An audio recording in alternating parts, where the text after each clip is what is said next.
দুর্নীতি দেশে সুশাসন ও উন্নয়নের অন্তরায় উল্লেখ করে হাইকোর্ট বলেছেন, যেকোনো উপায়ে দুর্নীতি অর্থ পাচার বন্ধ করতে হবে। সব শ্রেণী পেশার মানুষকে কাঁধে কাঁধ মিলিয়ে দুর্নীতির বিরুদ্ধে আন্দোলন গড়ে তুলতে হবে। মঙ্গলবার বিচারপতি মোহাম্মদ নজরুল ইসলাম তালুকদার ও বিচারপতি কাজী ইবাদত হোসেনের হাইকোর্ট বেঞ্চ এই মন্তব্য করেন। দুর্নীতি রোধে সরকারি কর্মকর্তাদের সম্পদের হিসাব আইন অনুযায়ী দাখিল ও ওয়েবসাইটে প্রকাশের নির্দেশনা চেয়ে রিটের শুনানিতে আদালত এই মন্তব্য করেন।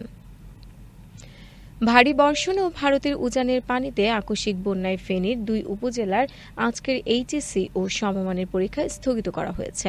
মঙ্গলবার সকালে ফেনী জেলা প্রশাসক মুসাম্মদ শাহিনা আক্তার এ তথ্য নিশ্চিত করেন। আজ বাংলা দ্বিতীয় পত্র বিষয়ে পরীক্ষা হওয়ার কথা ছিল। জেলা প্রশাসক শাহিনা আক্তার জানান, ভারী বর্ষণ ও উজানের পানিতে জেলার বিভিন্ন এলাকায় বন্যা দেখা দিয়েছে। এতে ফুলগাজী ও পরশুরাম এলাকা পরীক্ষা নেয়ার অনুপযোগী হয়ে পড়ে। বিষয়টি আমরা ৩ বোর্ডকে চিঠির মাধ্যমে অবগত করি। পরে তাদের নির্দেশনা মতে আজকের এইচএসসি ও সমমানের পরীক্ষা স্থগিত করা হয়েছে। এদিকে সুনামগঞ্জের বন্যা পরিস্থিতির আরও অবনতি হয়েছে। বন্যার পানিতে প্লাবিত হয় সুনামগঞ্জ জেলা সদরের সঙ্গে বিশম্বরপুর, তাহিরপুর ও জামালগঞ্জ উপজেলার সড়ক যোগাযোগ বিচ্ছিন্ন হয়ে পড়েছে।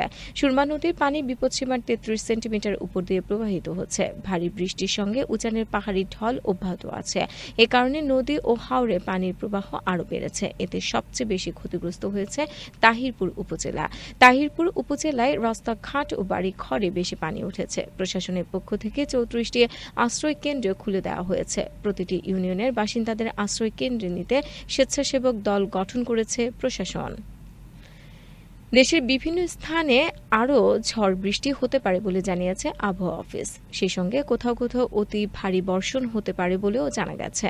এই পরিস্থিতি অব্যাহত থাকতে পারে আগামী ৩ দিন। মঙ্গলবার এক বিজ্ঞপ্তিতে এসব তথ্য জানান আবহাওয়াবিদ হাফিজুর রহমান। এতে বলা হয়, আজ সকাল ৯টা থেকে পরবর্তী ৭২ ঘণ্টা দেশের সব বিভাগের অধিকাংশ জায়গায় অস্থায়ীভাবে দমকা হাওয়া সহ হালকা থেকে মাঝারি ধরনের বৃষ্টি অথবা বজ্রসহ বৃষ্টি হতে পারে। এ সময় দেশের কোথাও কোথাও মাঝারি ধরনের ভারী থেকে অতি ভারী বর্ষণ হতে পারে। শিক্ষক ও কর্মকর্তা কর্মচারীদের লাগাতার আন্দোলনে অচল হয়ে পড়েছে ঢাকা বিশ্ববিদ্যালয় ক্যাম্পাস। বন্ধ রয়েছে শিক্ষার্থীদের সব একাডেমিক ক্লাস ও পরীক্ষা। এমনকি শিক্ষক কর্মকর্তা কর্মচারীদের আন্দোলনে বন্ধ রয়েছে প্রশাসনিক ভবন, বিশ্ববিদ্যালয় মেডিকেল সেন্টার ও কেন্দ্রীয় লাইব্রেরি। গতকাল সোমবার থেকে ঢাকা বিশ্ববিদ্যালয়ে এ আন্দোলনের সূচনা হয়। আজ মঙ্গলবারও এ কর্মসূচি চলছে। তবে কবে নাগাদ এর অবসান হবে তা নিয়ে দেখা দিয়েছে শঙ্কা। শিক্ষার্থীরা কবে ক্লাসে ফিরবেন, কবে শুরু হবে বন্ধ হয়ে যাওয়া পরীক্ষাগুলো, এ বিষয়ে নিশ্চিত করে কিছু বলা যাচ্ছে না। রাঙ্গামাটির বাঘাইছড়ি উপজেলার বাঘাইহাট সাজেক সড়কের ২টি স্থান উজান থেকে নেমে আসা পাহাড়ি ঢলে তলিয়ে গেছে। ফলে সব ধরনের যান চলাচল বন্ধ রয়ে গেছে। এতে সাজেক পর্যটন কেন্দ্রে ৮ শতাধিক পর্যটক আটকা পড়েছেন। সাজেক রিসোর্ট কটেজ মালিক সমিতি এ তথ্য জানিয়েছে। ফিলিস্তিনের স্বাধীনতাকামী গোষ্ঠী হামাসকে নির্মূলের লক্ষ্য নিয়ে টানা প্রায় ৯ মাস ধরে অবরুদ্ধ গাজা ভূখণ্ডে হামলা চালিয়ে যাচ্ছে ইসরায়েল। বর্বরে এই ইসরায়েলি আগ্রাসনে নিহত হয়েছেন প্রায় ৩৮,০০০ মানুষ। হামলায় গাজা উপত্যকা ধ্বংসস্তূপে পরিণত হয়েছে। এরপরও হামাসকে নির্মূল বা পরাজিত কোনোটিই করতে পারেনি ইসরায়েল। তবে ইসরায়েলের প্রধানমন্ত্রী বেনিয়ামিন নেতানিয়াহুর দাবি, হামাসের সামরিক সক্ষমতা প্রায় শেষ করে ফেলেছে ইসরায়েল। সোমবার রাতে এই তথ্য জানিয়েছে সংবাদ মাধ্যম আল জাজিরা। নেতানিয়াহুর মতে, গাজায় হামাসের সামরিক সক্ষমতা প্রায় শেষ করে ফেলেছে ইসরায়েল। তার কার্যালয় থেকে দেয়া এক বিবৃতিতে ইসরায়েলের প্রধানমন্ত্রী বলেছেন, আমরা হামাসের সন্ত্রাসী বাহিনীকে নির্মূল করার কাজের শেষের দিকে অগ্রসর হচ্ছে এবং হামাসের অবশিষ্টাংশের বিরুদ্ধে হামলার ধারাবাহিকতা অব্যাহত থাকবে। এদিকে গাজা ভূখণ্ডে ইসরায়েলি বর্বর হামলায় আরও ২৩ ফিলিস্তিনি নিহত হয়েছেন। এতে করে উপত্যকাটিতে নিহতের মোট সংখ্যা পৌঁছেছে ৩৭,৯০০ জনে। গাজায় চলমান যুদ্ধের মাঝে ইসরায়েলের বিভিন্ন প্রান্তে রকেট হামলা চালিয়েছে ফিলিস্তিনি সশস্ত্র গোষ্ঠী ইসলামিক জিহাদ।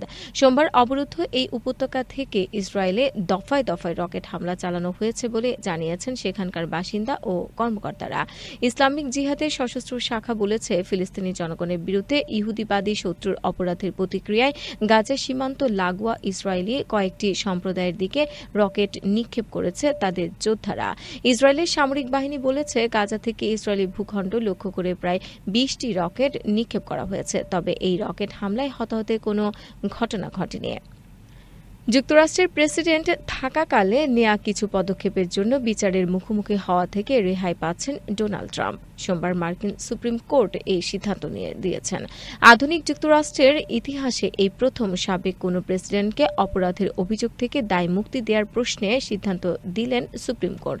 সুপ্রিম কোর্টের 9 সদস্যের বেঞ্চের 6 জনই ট্রাম্পের দায় মুক্তির পক্ষে ছিলেন, বিপক্ষে ছিলেন মাত্র 3 জন। পরে সিদ্ধান্ত ঘোষণা করেন প্রধান বিচারপতি জন রবার্টস। সেই অনুযায়ী প্রেসিডেন্ট হিসেবে সংবিধানের অধীন ট্রাম্প যেসব পদক্ষেপ নিয়েছিলেন সেগুলোই দায় মুক্তি পাবে, তবে ব্যক্তিগত কর্মকাণ্ডের জন্য দায় মুক্তি পাবেন না তিনি। সুপ্রিম কোর্টের সিদ্ধান্তে উচ্ছ্বাস প্রকাশ করেছে ট্রাম্পের দল রিপাবলিকান পার্টি। এ নিয়ে সামাজিক যোগাযোগ মাধ্যমে ট্রাম্প লিখেছেন, আমাদের গণতন্ত্র ও সংবিধানের জন্য এটা একটা বড় জয়। একজন আমেরিকান হিসেবে আমি গর্বিত। অন্যদিকে আদালতের সিদ্ধান্তে মোটেও সন্তুষ্ট নয় প্রেসিডেন্ট নির্বাচনে ট্রাম্পের প্রতিপক্ষ বর্তমান প্রেসিডেন্ট জো বাইডেনের ডেমোক্রেটিক পার্টি।